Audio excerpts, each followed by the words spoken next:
Renault's been building hot hatches for decades, and this is the latest one. It's the new Renault Clio RS, and we're here in Spain to see what it's like.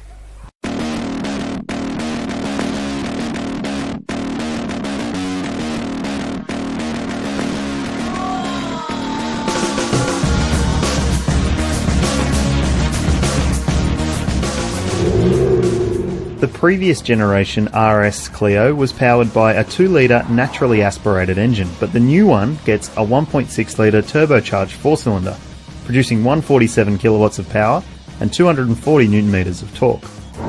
The power delivery in the previous generation Clio RS was really linear. You could feel it all the way through the rev range, but this one tends to punch you more in the back because of the turbo. Some people like that, but the purists might not. But still, it's a fairly flexible engine when you're not putting too much pressure on the throttle.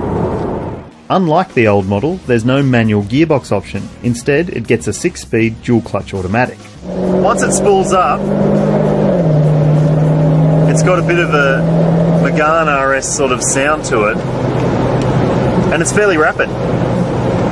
The dual-clutch unit does a fairly good job around town and at lower speeds or with lower pressure on the throttle, but it can be a little bit overzealous in its actions when you put your foot down and can overrule you, which can be really annoying. The new model is lighter and more fuel efficient than the car it replaces, with fuel use rated at 6.3 litres per 100.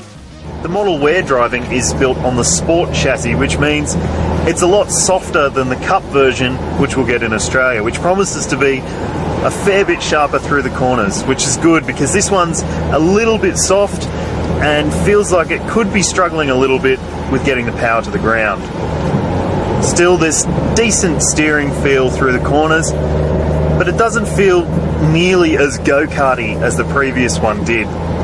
Some people are like that, others are going to hate it. Inside, it gets a new media unit that features sat-nav and a Renault Sport monitor system that displays power, torque, G-forces and has a lap timer for track enthusiasts.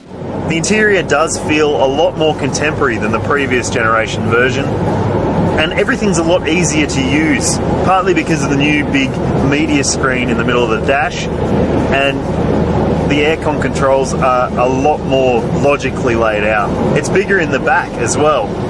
And because it's got 5 doors, it means it's a lot more practical and could appeal to more buyers. The new RS Clio arrives in Australia from around February 2014.